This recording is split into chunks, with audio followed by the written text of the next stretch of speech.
Salut, j'espère que vous allez bien.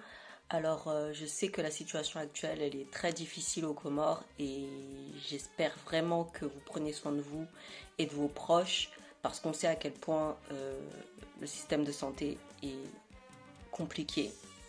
Même si on sait que les médecins font de leur mieux. Oh, tu vas parler de Covid pendant combien de temps là? Mais on va en parler parce que c'est important. C'est quand même grave ce qui se passe. Oui, mais on peut abréger. Allez, c'est parti.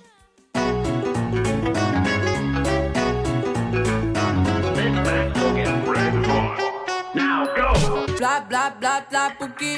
Donc aujourd'hui, on va parler des gens mauvais. Alors oui, vous, les gens mauvais, on vous voit. On vous voit. Tous ceux qui, à chaque fois où il y a un frère ou une sœur qui dans la communauté qui va se lancer dans quelque chose de nouveau, va entreprendre, va innover, eh bien il sera là pour critiquer, casser, parfois mettre toute son énergie à décourager l'autre. Alors ces gens, franchement, je me dis, mais vous n'êtes pas fatigués en vrai? Vous en avez pas marre? C'est quelle détermination de haine ça, franchement, c'est abusé.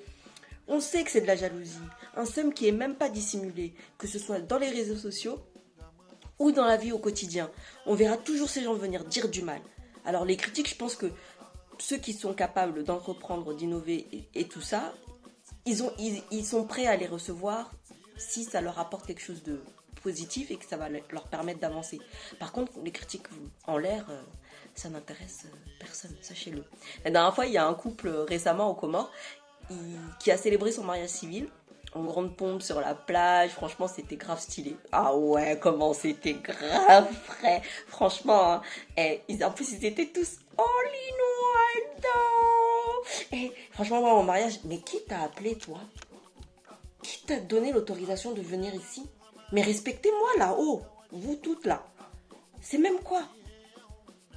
Non mais c'est bon, à un moment donné aussi on peut parler, parce qu'il n'y a que l'autre qui parle aussi. Moi j'ai envie de parler aussi, moi aussi je trouvais que c'était stylé, c'était le moment, c'était le moment. Mais redescends aussi, hein, parce que franchement, comment tu te la racontes? Bref, donc je disais, très beau mariage, et les grandes critiques qu'il y avait c'était les traditions, bah. Sur le coup je me suis dit, mais avouez, vous êtes dégoûté parce que vous n'avez pas été invité.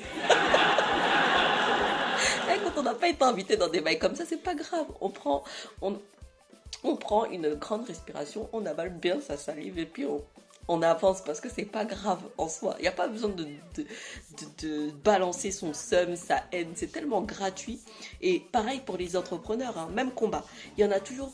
Dès qu'il y en a un qui sort du lot, on va toujours les casser, les dénigrer. Et même il y en a, ils vont dire ah mais fais-moi le truc gratuit. Mais clairement c'est pas comme ça qu'on aide. C'est pas en faisant des trucs gratuits que tu vas pouvoir faire monter son entreprise à ton pote. Donc venez à un moment donné les gens mauvais, vous arrêtez votre mauvaiseté là et on avance. Franchement, laissez les gens innover, sortir de leur bulle. Laissez-les imaginer leur vie comme bon leur semble.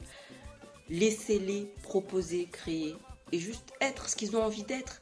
On se limite trop dans la communauté comorienne, franchement, à cause de tous ces mauvais là. C'est jaloux, c'est haineux.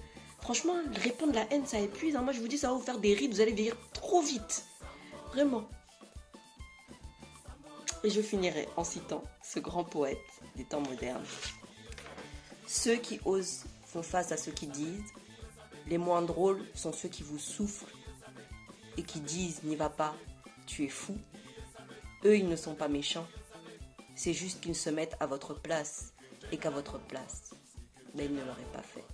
Moi, je vous laisse essayer de deviner qui c'est. Et sur ce, je vous dis, les gens mauvais, Dieu vous voit, mais nous aussi. Attention. Ciao.